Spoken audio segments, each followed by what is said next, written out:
Presento al doctor Denis Lacayo Leñero, médico especialista en medicina interna y hematología, alta especialidad en trasplante de células progenitoras hematopoyéticas en el adulto, miembro activo del National Honor Society of Costa Rica, Asociación Médicos del Instituto Nacional de Ciencias Médicas y Nutrición Salvador Subirán, Agrupación para el Estudio de Hematología, Sociedad Médica Hospital Ángeles Acoxpa, Colegio Mexicano de Medicina Interna, filial Aguascalientes. Le agradecemos y bienvenido, doctor. Hola, ¿qué tal? Muchas gracias por la invitación y pues bueno, agradecidos con la presentación.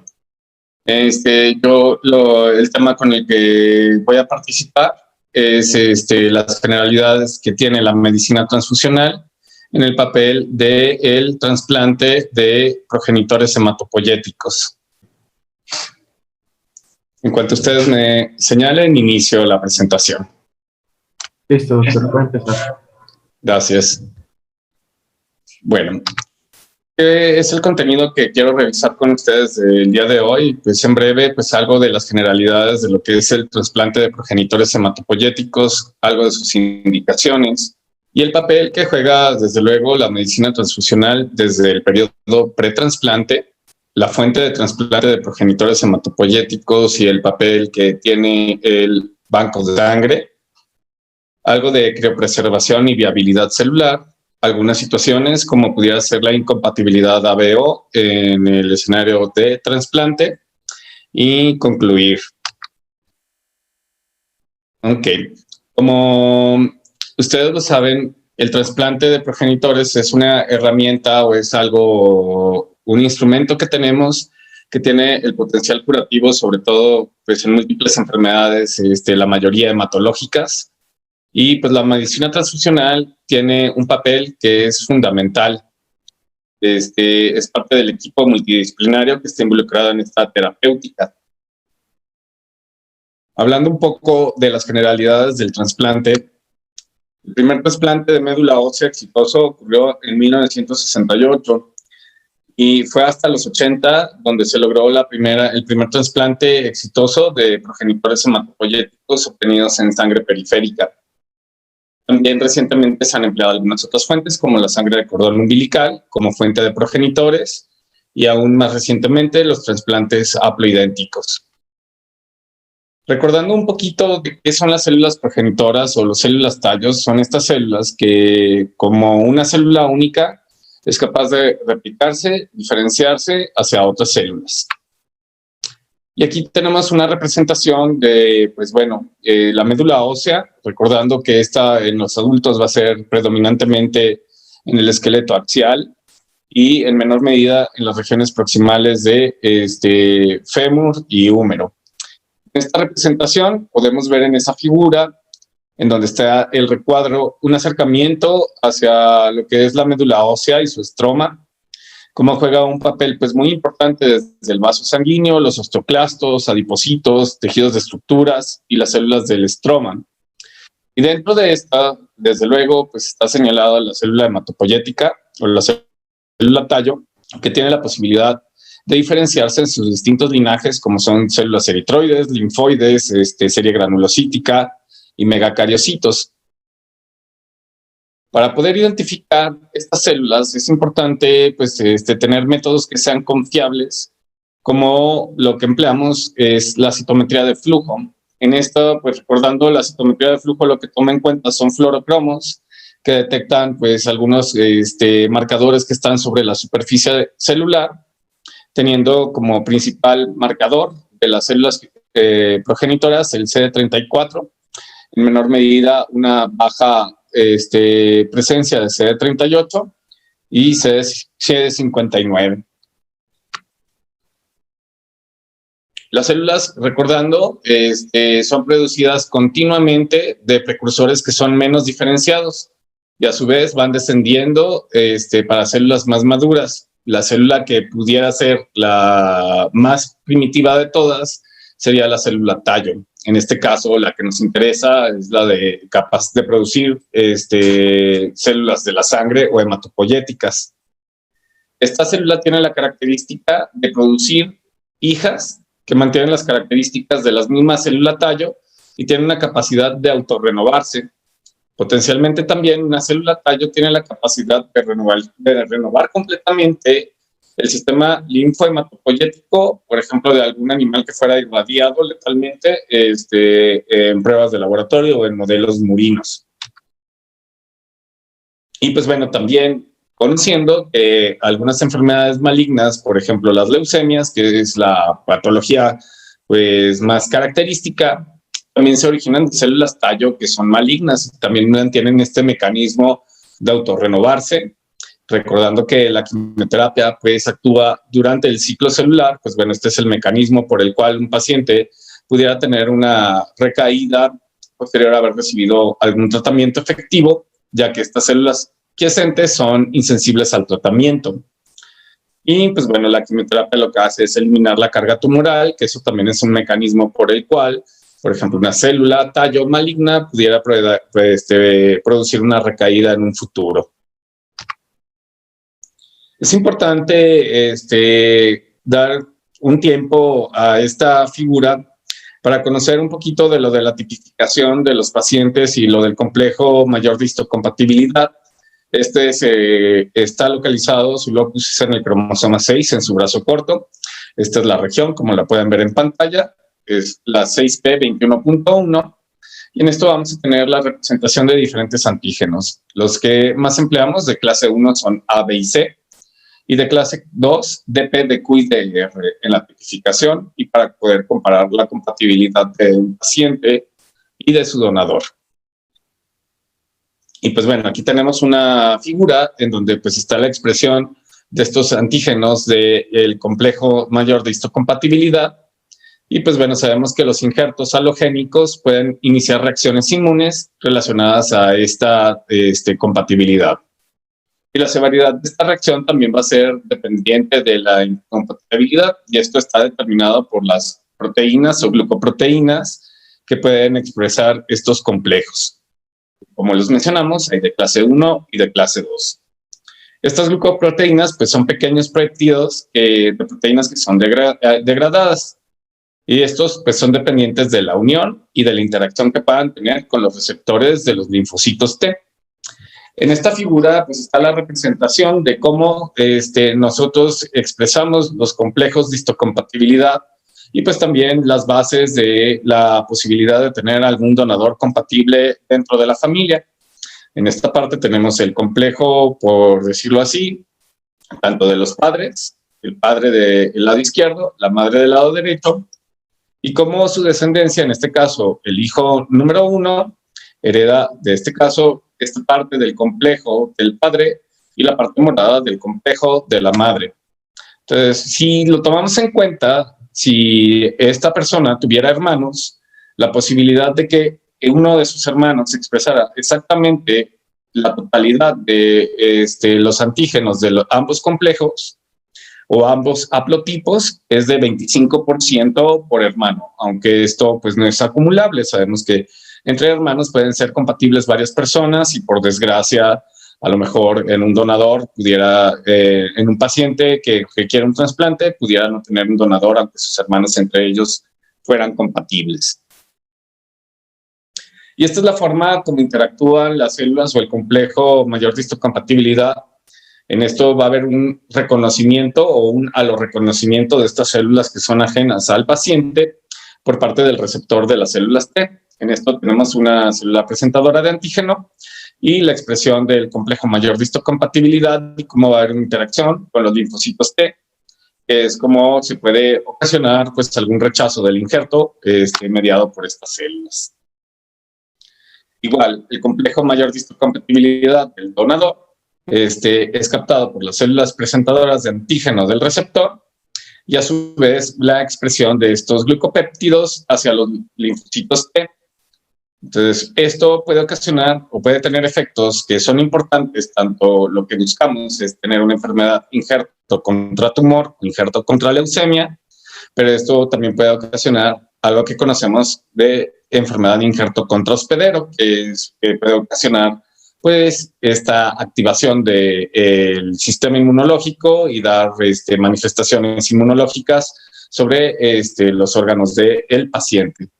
Esto va a tener una mayor intensidad en cuanto el receptor tenga pues, mayor incompatibilidad, y también cuando podemos encontrar situaciones o escenarios en que exista una mayor degradación de estas moléculas, digamos, en mucositis grave, exposiciones de tejido del donador, digamos, a consecuencia del acondicionamiento, radioterapia, quimioterapia, en donde puede haber una mayor exposición de estas glucoproteínas y potenciar pues, estos efectos inmunológicos. Recordando un poco las indicaciones del trasplante de progenitores hematopoyéticos, tenemos principalmente dos tipos de trasplante: el trasplante autólogo, en el cual estas células van a provenir del propio donador, con la posibilidad de ampliar un poco los escenarios. Digamos, no requiero buscar a un donador que sea compatible y que está diseñado para tratar enfermedades en donde el principal mecanismo de tratamiento sea dar dosis altas de quimioterapia. Digamos, dosis altas que si yo no pusiera unas células que fueran capaces de restablecer este sistema hematopoyético, el paciente experimentaría una mielotoxicidad prolongada o por la mieloablación, estaría prácticamente aplásico. Entonces, aquí no estoy buscando que tenga un mecanismo de injerto contra enfermedad, sino que el paciente sea capaz de recibir las dosis altas de quimioterapia para poder eliminar la enfermedad residual medible. Las principales características o los principales candidatos a trasplante autólogo, por orden de frecuencia, es el mieloma múltiple, el que encabeza la lista. Está indicado en cualquier paciente con mieloma que sea apto, es decir, una persona que sea fit físicamente, y pues relativamente la edad es un criterio que pudiera ser de exclusión, pero lo que buscamos más es que sea funcionalmente apto. Seguido de este orden serían los linfomas no Hodgkin, que están en recaída, la enfermedad de Hodgkin en recaída o linfoma Hodgkin. En algunas ocasiones la leucemia mieloide aguda de riesgo intermedio, aunque esto pues está más en desuso, y algunas otras enfermedades malignas como los tumores de células germinales. También un mecanismo por el cual se puede optar por un trasplante de progenitores hematopoyéticos son en enfermedades autoinmunes que han sido refractarias al tratamiento inmunosupresor de segundas líneas, ya que el trasplante, al ser mieloablativo, ocasiona pues, lo que conocemos como un reset inmunológico, y dando pues, olvido de la inmunidad y pudiendo favorecer al control de enfermedades inmunomediadas. Y en la columna del lado derecho, las principales enfermedades para las cuales son candidatas a tratamiento con trasplante alogénico.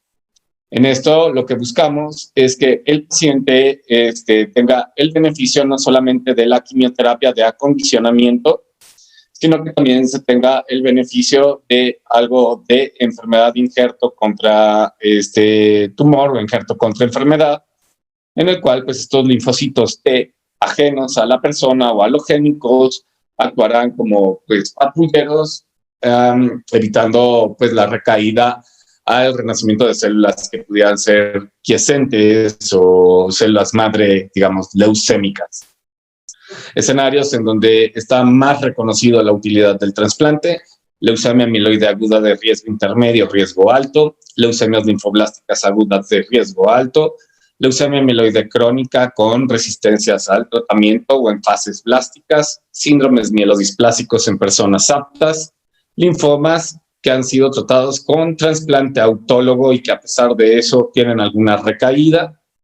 Y pues bueno, en escenarios un poquito menos frecuentes, leucemia linfocítica crónica, mieloma múltiple con recaídas post-trasplante.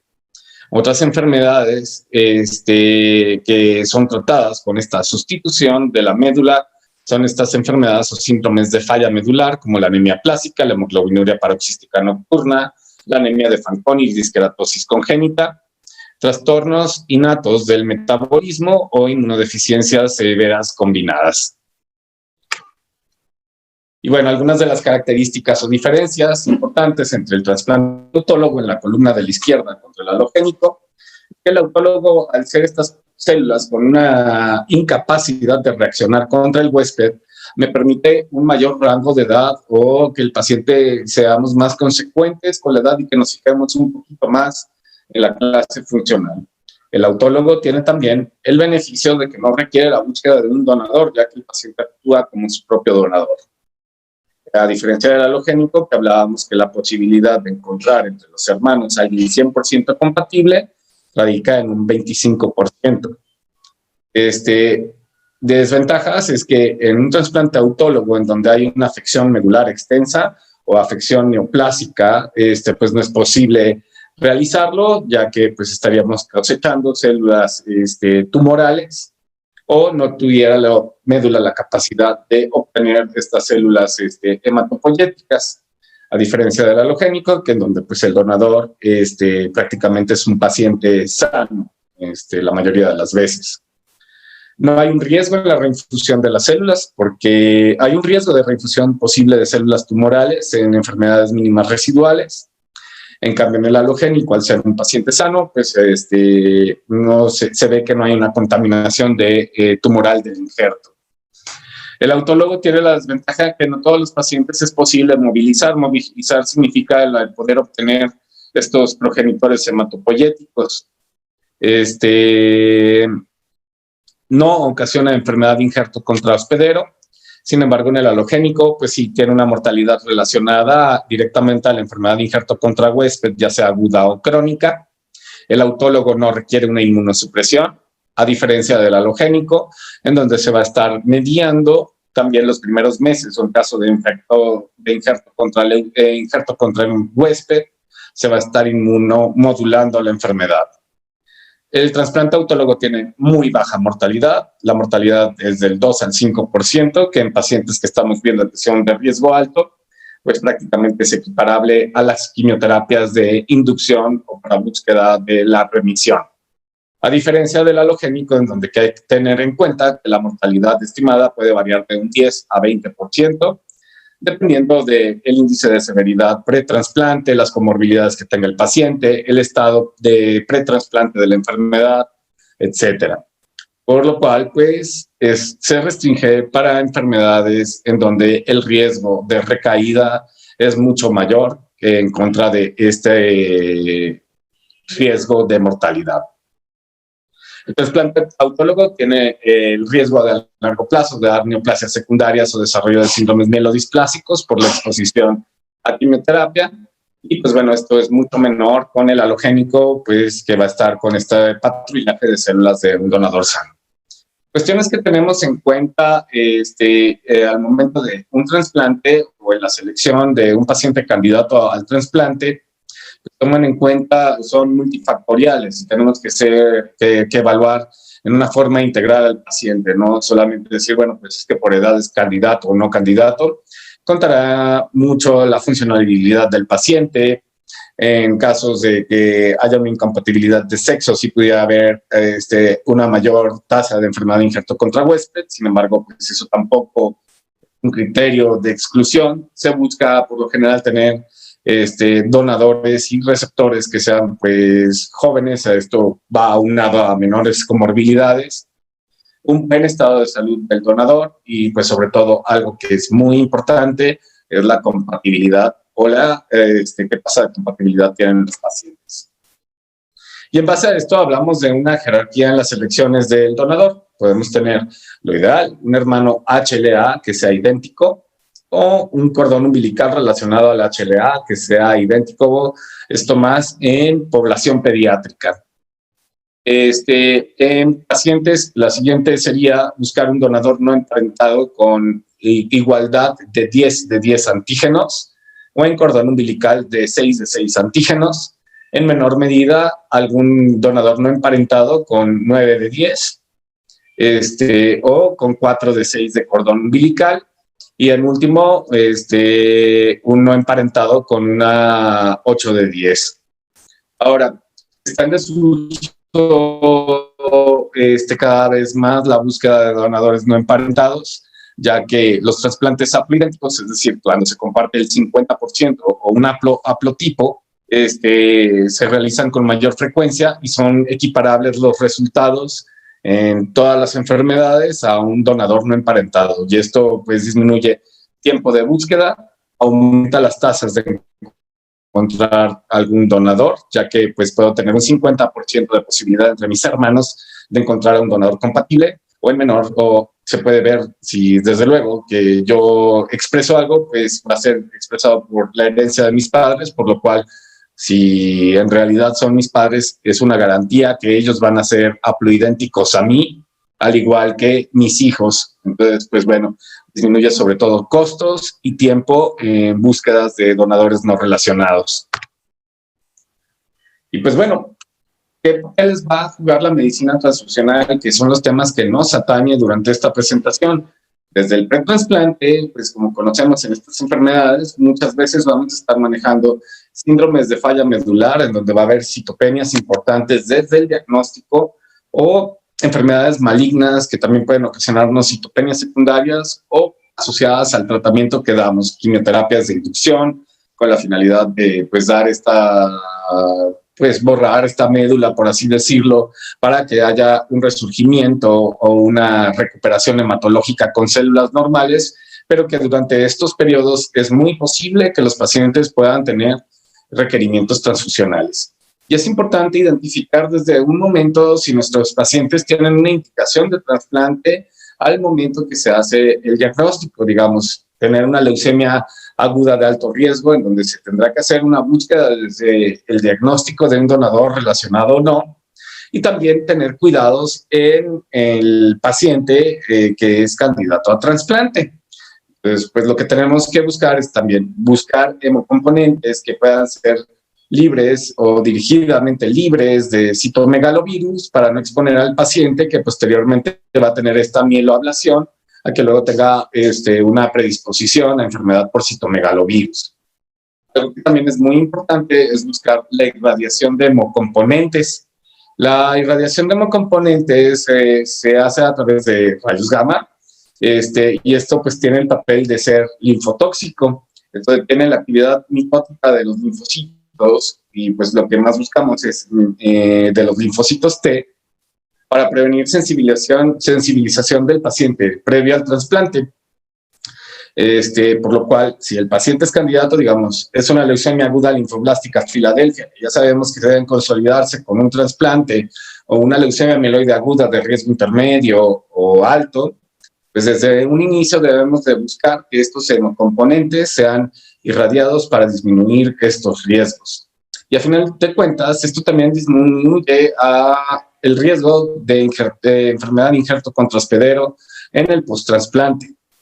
Pues bueno, aquí les pongo pues una imagen de cómo se realiza esto, digamos, en el primer mundo, donde se disponen pues estos dispositivos.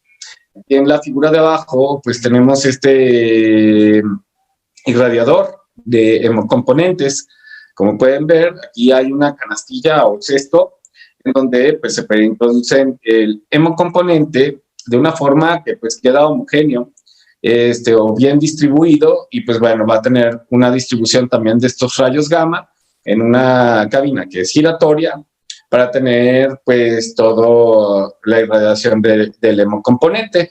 La dosis estándar es de 25 a 50 grays. Ahora, aquí adecuándolo un poco a nuestro medio, lo que se puede realizar es la irradiación de estos hemocomponentes en un acelerador lineal, tal como si se tratara de un paciente que va a recibir su sesión de radioterapia. Desde luego, pues esto incrementa costos, se tiene que buscar la disponibilidad de tener aceleradores lineales, tiempos, tener tiempo o una planeación de los requerimientos de transfusión del paciente, ya que una vez irradiados los hemocomponentes, pues deben transfundirse en las primeras horas. Entonces, pues sí requiere de algo de planeación, pero esto es lo que debemos de buscar por el beneficio pues, de nuestros pacientes. Hablando un poco de las fuentes que conocemos de trasplantes hematopoyéticos, voy a empezar un poco con la médula ósea. ¿Cómo obtenemos esto y cuál es el procedimiento? Bueno, una vez que ya hemos hecho una evaluación del candidato a donación, que sea compatible, que no tenga enfermedades y que pueda ser también un candidato a médula ósea, digamos, lo favorecemos en pacientes haploidénticos en donde hay una menor carga de linfocitos T en la médula ósea que en sangre periférica para no predisponer tanto a la enfermedad de injerto contrahuésped al paciente, o en un escenario pues muy particular donde fuera preferencia del médico tratante el empleo de médula ósea. Pues ¿cómo se hace? Uno, se le brinda heparina al donador, va a tener una anestesia general y un bloqueo, y lo que vamos a hacer es hacer funciones como cuando hacemos un aspirado de médula ósea. Vamos a tener una bolsa de cosecha en donde vamos a agregar un anticoagulante, en este caso ACD, que es citrato de ácido dextrosa, con una dilución 1:10. O sea, si buscamos obtener 1 litro de médula ósea, lo que vamos a adicionar son 100 mililitros de este anticoagulante. Se van a heparinizar agujas y jeringas de aspirado para no tener coágulos. Y pues bueno, hay que minimizar el número de punciones para obtener la mayor cantidad de progenitores, evitar que esto sea unos hemodiluidos. Entonces lo que hacemos es múltiples punciones extrayendo en promedio 10 mililitros de médula ósea por punción, rotando los sitios de punción. O sea, hay dos, por lo general, 2 personas, el encargado y un ayudante, que van a estar extrayendo cada uno de una cresta ilíaca los mililitros necesarios para la obtención de progenitores. La mitad estándar, 500 mililitros, se envía una muestra al laboratorio para garantizar que tengamos una cosecha adecuada, teniendo una determinación de progenitores hematopoyéticos. Lo hacemos con cuentas de leucocitos o también con la enumeración de CD34. Bueno, pues esta es la figura de cómo se realiza. Aquí está un paciente que está pues, en decúbito prono, posterior a su bloqueo y sedación. Es en un ambiente pues totalmente estéril, en quirófano. Lo que se tiene pues es una bolsa especial que tiene pues también en su extremo un filtro. Aquí se adiciona, previo a la extracción de médula ósea, el anticoagulante. Se agita la bolsa para que tenga una distribución homogénea en sus paredes y posteriormente se procede a extracciones. Desde luego, esto se hace pues lo más rápido posible. Se extrae sangre, inmediatamente el ayudante está pues vaciando el contenido de médula ósea hacia esta bolsa recolectora.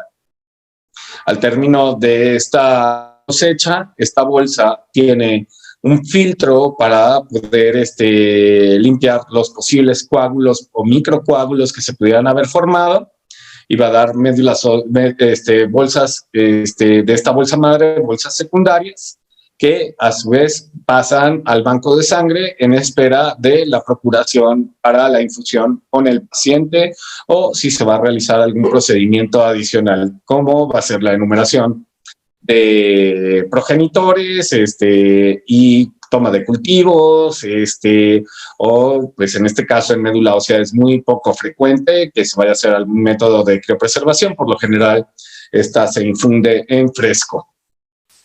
Pero bueno, todos esos procesos se pueden hacer, o si se va a hacer algún proceso de deseritrocitación o algo así. La segunda fuente de las que hablaba, y que también, pues bueno, en el papel fundamental en la obtención de progenitores corresponde al banco de sangre, es la obtención de progenitores a través de la sangre periférica. Y esta ilustración lo que quiere señalar es pues cómo actúan los diferentes movilizadores, tanto en el nicho hematopoyético y en la migración hacia el nicho vascular de estas células madres. Tenemos pues dos principales movilizadores. Entre estos puede ser quimioterapia con ciclofosfamida, pero de moléculas, el más utilizado es el factor estimulante de colonias de granulocitos o filgrastim. Esto, cuando lo ponemos en dosis altas, va, claro, a aumentar la salida de granulocitos, pero también en una menor medida de progenitores hematopoyéticos, con una migración hacia el nicho vascular, o sea que una proporción de estos leucocitos altos van a ser progenitores hematopoyéticos. El segundo movilizador que podemos emplear o que se emplea con mayor frecuencia está dirigido a CXCR4 y también lo que hace pues es esta migración de las células del nicho hematopoyético hacia el nicho vascular. El nombre genérico es el Plerixafor. Lo empleamos con mucho menor frecuencia debido al costo que puede tener. Ahora, estas células, una vez que son infundidas, pues también tienen esta capacidad de migración o de homing, o de buscar nuevamente la migración del lecho vascular hacia el lecho hematopoyético, que es lo que nos va a producir la reconstitución del tejido hematopoyético. Y pues bueno, estas son las bases de un trasplante. Obviamente, antes hemos acondicionado al receptor con dosis altas de quimioterapia o se ha dado algún inmunomodulador para prevenir el rechazo de estas células, digamos, en los halogénicos. Pues bueno, la sangre periférica tiene un mayor contenido de linfocitos T, lo cual en teoría incrementa un poco el riesgo de enfermedad de injerto contra huésped, sobre todo crónico. Esto es un esquema, pues hay diferentes, pero para movilización, digamos, puede ser con quimioterapia y filgrastim o solo filgrastim. De quimioterapéuticos, lo que más empleamos es la ciclofosfamida. Esto está en desuso por el advenimiento de medicamentos que son muy buenos movilizadores. El filgrastim, clásicamente, la dosis que usamos son 5 microgramos kilo día subcutáneos. O sea, lo que hacemos clásicamente es pedirle al paciente que inyecte filgrastim 3 veces al día desde 4 días antes de la cosecha. Y pues bueno, cosechamos cuando tenemos una cantidad mayor de 10 por 10 a la 6 sobre microlitro de CD34. Entonces, ¿qué es lo que se hace? Digamos, el paciente empieza con su movilización con filgrastim, digamos, un jueves, viernes, sábado, domingo. El lunes se está presentando al laboratorio de hematología o al banco de sangre, se toma una muestra de sangre periférica, van a estar altos los glóbulos blancos, eso es lo que esperamos, pero enumeramos con citometría de flujo la cantidad de CD34 por microlitros. Nos mencionan, ¿sabes qué? Si tiene más de 10 CD34 por microlitro, entonces ese paciente es candidato a pasar a aféresis. La aféresis es el procesamiento que va a hacer la medicina transfusional en la obtención de estos progenitores. Y pues bueno, este es el procedimiento de aféresis. Se requiere pues de una máquina especial en donde pues se conecta al circuito el paciente si tiene una buena vena periférica. En muchas ocasiones, y sobre todo pacientes tratados previos con quimioterapia, no tienen la mejor vena periférica para su obtención, por lo que a veces es necesaria la colocación de un catéter venoso central para poder garantizar flujos óptimos de esta máquina. Entonces, los pasos es el siguiente: la sangre es recolectada por una vía intravenosa, pasa hacia la máquina de aféresis. La máquina de aféresis separa las células madre por un proceso de centrifugación, que en un momento les voy a poner otras imágenes, y estas pues son captadas en una bolsa colectora y retorna los eritrocitos y plasma al paciente.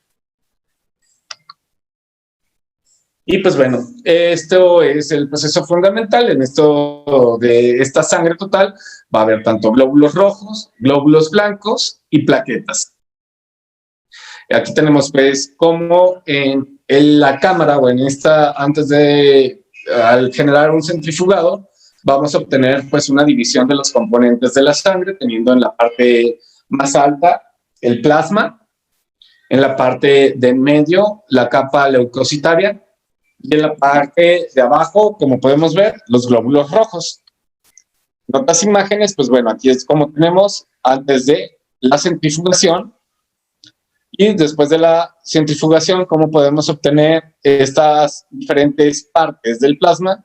Y pues bueno, la parte que nos interesa para estos fines es el obtener esta cubierta enriquecida de glóbulos blancos, que es el Buffy coat. Desde luego, estas cosechas no son totalmente amarillentas o transparentes. Claro, van a ser algo rojizas y van a tener en su contenido algo de eritrocitos. Y pues bueno, también se tienen guías colorimétricas en el momento de la centrifugación para asegurar que en todo momento se esté captando la línea que buscamos de esta captación de las células mononucleares. Y pues bueno, aquí tenemos igual nuevamente el proceso de aféresis y cómo van a estar las salidas y entradas de los diferentes componentes de la sangre total. Esto va a ser dirigido a un flujo de sanguíneo de 50 a 90 mililitros por minuto. Se adiciona citrato a esta tasa de 1 miligramo kilo minuto. Y pues bueno, aquí los semicomponentes según su gravedad específica, buscando pues esta zona es donde nos vamos a concentrar en obtener una cosecha rica. Durante todo el proceso de aféresis es muy importante estar monitorizando los signos vitales del paciente, sobre todo, pues como vamos a estar obteniendo sangre, el paciente tiene que estar o está en el banco de sangre en un reposet con monitorización continua, vigilando hipovolemia.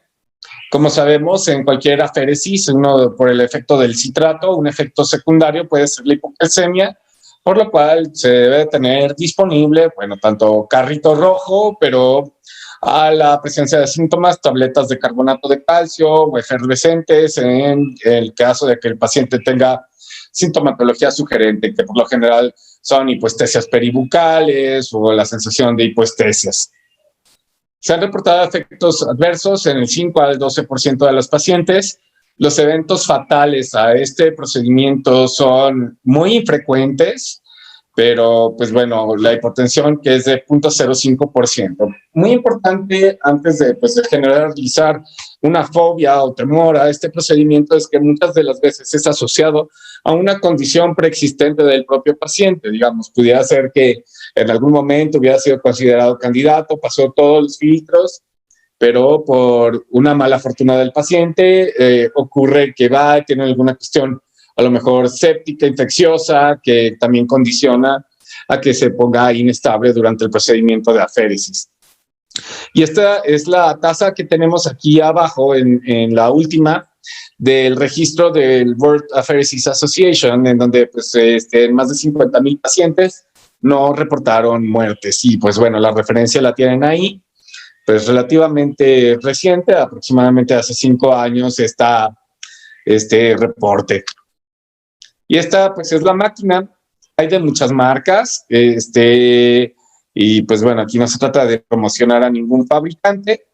Lo que sí, pues siempre se tiene que garantizar, por lo general, son los insumos o las bolsas, que pues claro que cada fabricante tiene un set o un cassette de recolección, que es lo que pueden ver en la parte de arriba de los rodillos, específico de su producto, que pues por lo general es incompatible con cualquiera de otra marca, por lo cual pues siempre hay que estar garantizando los insumos y pues ver si estos dispositivos quedan en comodato en el banco de sangre o si se van hacia algún otro lado. Y pues aquí tenemos a una paciente feliz, pues mostrando su cosecha, pues realmente ya más familiarizado con estos procesos que muchas veces quedan ahí en forma virtual. La última fuente de la que voy a hablar es el cordón umbilical en desuso, ya que el haploidéntico ha mostrado resultados superiores. Sin embargo, en caso de que algún paciente no tenga un posible donador, es de utilidad buscar los registros de bancos de sangre de cordón, buscando la posibilidad de algún donador compatible. Los adultos pueden llegar a requerir mayor conteo celular que los niños, por lo que a veces se puede, o lo ideal es buscar un doble cordón para evitar que haya una falla al injerto. Aquí les señalo en el cuadro rojo las tasas de supervivencia libres de progresión y comparaciones del trasplante de donador no relacionado compatible, siendo similares en estas series, que es el reporte de cómo le ha ido a en los primeros 25 años a los trasplantes de cordón umbilical. Esto salió en la revista Blood en 2015. Otro procesamiento, otra conducta que lleva el banco de sangre o la medicina transfusional es la criopreservación. Entonces, esto lo empleamos cuando los progenitores se van a infundir en un tiempo que no sea muy próximo a la obtención. Y pues la viabilidad es limitada entre su extracción y su infusión, recomendando que estos sean infundidos en menos de 4 días de haber sido obtenidos. Y para esto es necesario añadir una sustancia que proteja del frío el daño celular.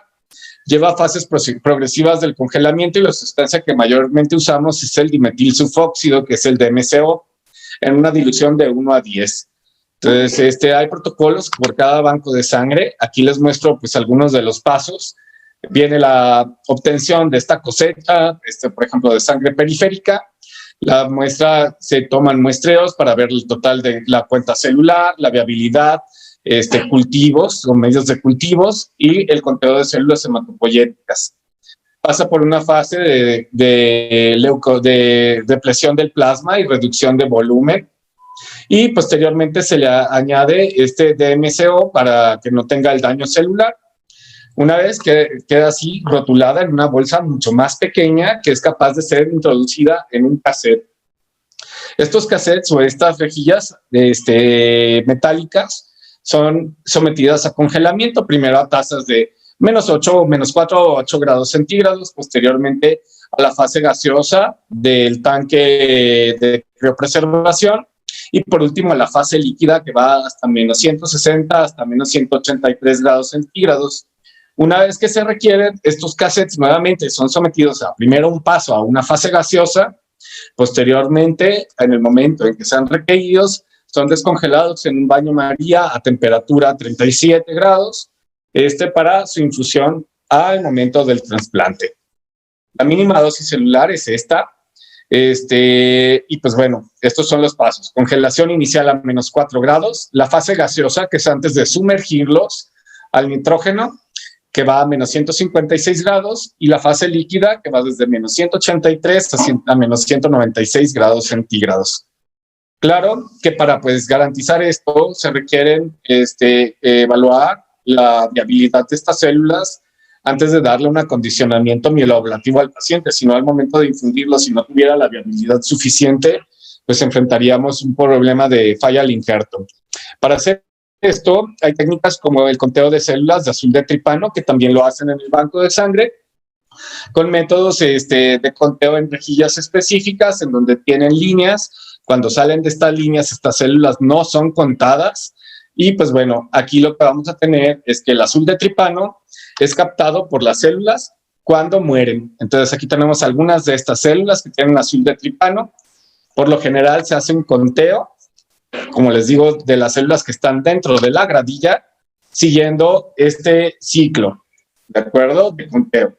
Se cuentan 8 cuadrantes y esta es la forma como los químicos, como los técnicos nos describen el porcentaje de viabilidad de estas células. Entonces, aquí contaron 120 células vivas entre las muertas, entre las vivas entre las muertas, lo multiplican por 100, el total de viabilidad. Y de esta viabilidad, ¿cuál es la concentración de progenitores hematopoyéticos que tenemos de esa cosecha inicial?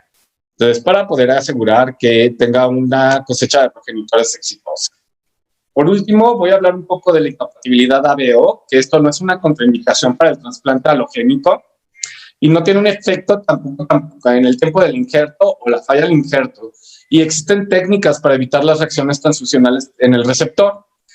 Para esto tenemos que determinar las isoamaglutininas, en algunos casos de sensibilizar al paciente con métodos como plasmaféresis o rituximab y deseritrocitar las cosechas de progenitores hematopoyéticos. Recordando un poquito, en la incompatibilidad ABO vamos a tener incompatibilidad mayor cuando el paciente tiene anticuerpos contra los eritrocitos del donador, e incompatibilidad menor cuando el donador tiene anti-ABOs contra eritrocitos del receptor. Entonces, una de las técnicas que podemos hacer dentro de las cosechas son las reducciones eritrocitarias de los productos de los progenitores hematopoyéticos. Esto se hace nuevamente con centrifugación Y también pues es importante tomar en cuenta conteos posteriores a la deseritrocitación, ya que pues dentro de estos puede haber pérdidas celulares y pues poder garantizar que tengamos cosechas exitosas al momento de la infusión.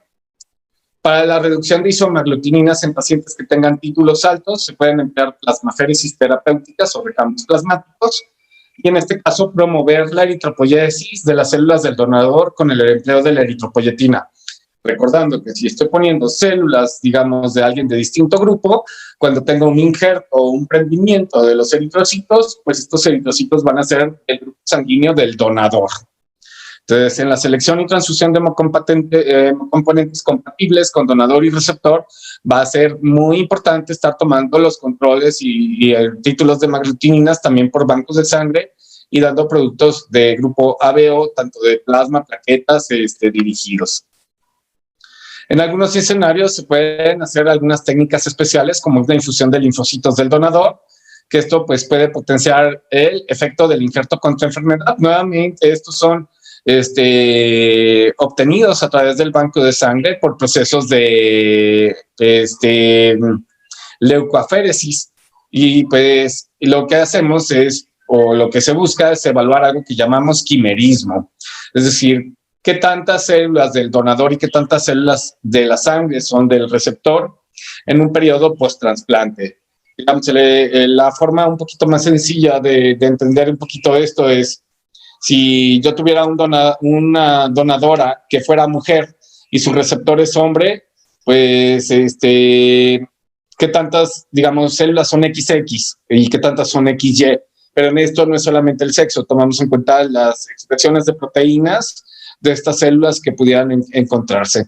Entonces, cuando tenemos enfermedades que a lo largo del tiempo van manifestando pues, un incremento de células del paciente y no del donador, ese trasplante, hablamos que pues está pidiendo el quimerismo. Y si tenemos indicios de recaída de la enfermedad, una forma de implementar o de potenciar efecto contra tumor o efecto contra enfermedad es con la infusión precisamente de linfocitos del donador, potenciando este efecto de los linfocitos T. Nuevamente, pues en esta forma, aquí va una donadora, al procedimiento de aféresis se obtienen los linfocitos y posteriormente estos son infundidos al paciente para incrementar pues esta respuesta o potencial al trasplante. Por último, y concluyendo con ustedes y agradeciendo la ponencia, como pueden ver, pues el trasplante es algo que pues todavía sigue siendo un tema del cual mucho no se habla, o tenemos algunas ideas o unas ideas que pudieran ser virtuales y no tanto tan reales o no tan asimiladas, pero que continúa siendo una necesidad no satisfecha para nuestros pacientes en nuestro medio. Y que la medicina transfusional, desde luego, pues como pueden ver, juega un papel fundamental desde el pretrasplante con la selección de componentes, en la cosecha de los progenitores, en procesamiento de los progenitores, en la procuración de la misma, en la evaluación de la viabilidad, y en el post-trasplante también con la selección de componentes, en los manejos de las incompatibilidades, obtenciones de algunas técnicas especiales en pacientes que tienen estas necesidades. Y pues por mi parte sería todo, quedaría abierto a cualquiera de sus dudas y me pongo a sus órdenes para cualquier situación que tengan. Por parte de la Universidad Autónoma de Aguascalientes, en colaboración con el Banco de Sangre Universitario, doctor Rafael Macías Peña, le otorgamos esta constancia por su participación en el 9º Congreso de Promoción a la Donación Altruista, Miguel de Jesús Martínez Basurto. Muchas gracias, doctor. Al contrario, muchas gracias por la invitación. Espero verlos pronto.